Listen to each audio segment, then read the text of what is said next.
বাংলাদেশের মুক্তিযুদ্ধ নেতৃত্বদানকারী বাংলাদেশের প্রথম প্রধানমন্ত্রী তাজউদ্দিন আহমেদ এবং সৈয়দ জোহরা তাজউদ্দিনের সন্তান, এবং আমি নিজেই একজন রাজনীতিবিদ হিসেবে আমি 2 টার্ম বাংলাদেশ সংসদের সদস্য ছিলাম, স্বরাষ্ট্র প্রতিমন্ত্রীর দায়িত্ব পালন করেছি এবং এখন আমি একজন সাধারণ নাগরিক।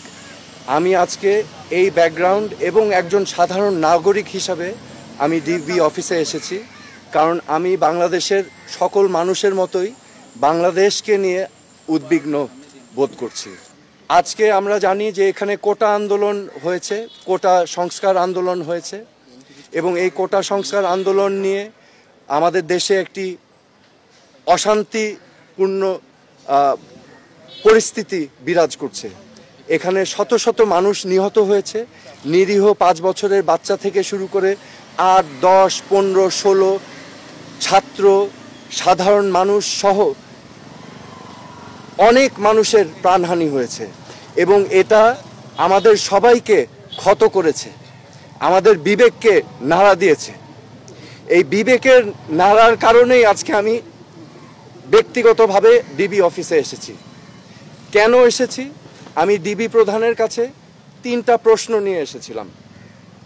আমার প্রথম প্রশ্ন ছিল যে এই 6 জন সমন্বয়কারীকে গ্রেফতার করা হয়েছে নাকি সেফ কাস্টাডিতে নেওয়া হয়েছে।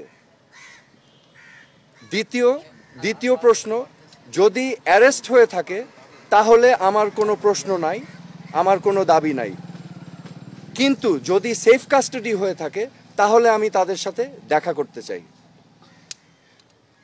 ডিবি প্রধান আমাকে পরবর্তীতে ঊর্ধ্বতন কর্মকর্তার কথা বলে উনি আমাকে জানিয়েছেন যে এই 6 সমন্বয়কারী যেহেতু তাদের নিরাপত্তা নিয়ে উদ্বিগ্ন ছিল, সেই কারণে তাদেরকে সেফ কাস্টাডিতে নেওয়া হয়েছে। এই কথা শুনে আমি প্রশ্ন করেছিলাম যে আপনারা কিভাবে বুঝলেন যে তারা উদ্বিগ্ন তাদের নিরাপত্তা নিয়ে? তারা কি আপনাদেরকে জানিয়েছিল, রিকোয়েস্ট করেছিল? আমাকে তখন তিনি জানিয়েছেন না, ওনারা বুঝতে পেরেছেন মনিটরিং করে। সো যেহেতু তারা সেফ কাস্টাডিতে, আমি তখন রিকোয়েস্ট করলাম আমি তাদের সাথে দেখা করতে চাই। তো প্রতি উত্তরে আমাকে জানানো হয়েছে যে দেখা করতে চাইলে ঊর্ধ্বতন কর্তৃপক্ষের পারমিশন নিয়ে আমার দেখা করতে হবে তাদের সাথে। আমার তৃতীয় প্রশ্ন ছিল তাদেরকে কখন সেফ কাস্টাডি থেকে মুক্তি দেওয়া হবে।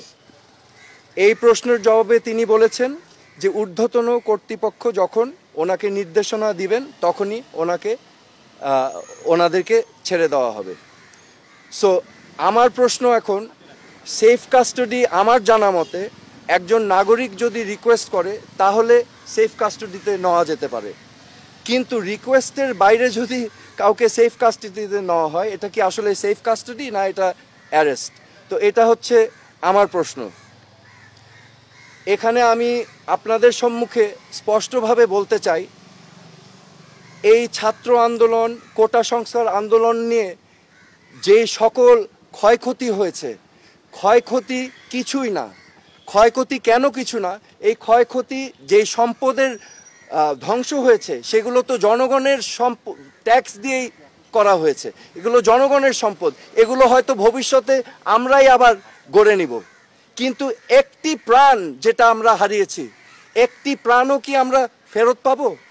এই প্রাণ কি ফিরে আসবে?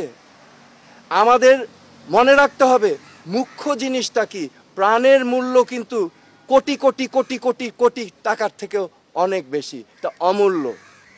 তো আমার আজকে আপনাদের সামনে আমি স্পষ্টভাবে বলতে চাই আইন শৃঙ্খলা রক্ষাকারী বাহিনীদের, আমাদের সেনাবাহিনীদের, যে আমাদের ছাত্রছাত্রী ভাই বোনদের বুকে যেন আরেকটা গুলি না যায়।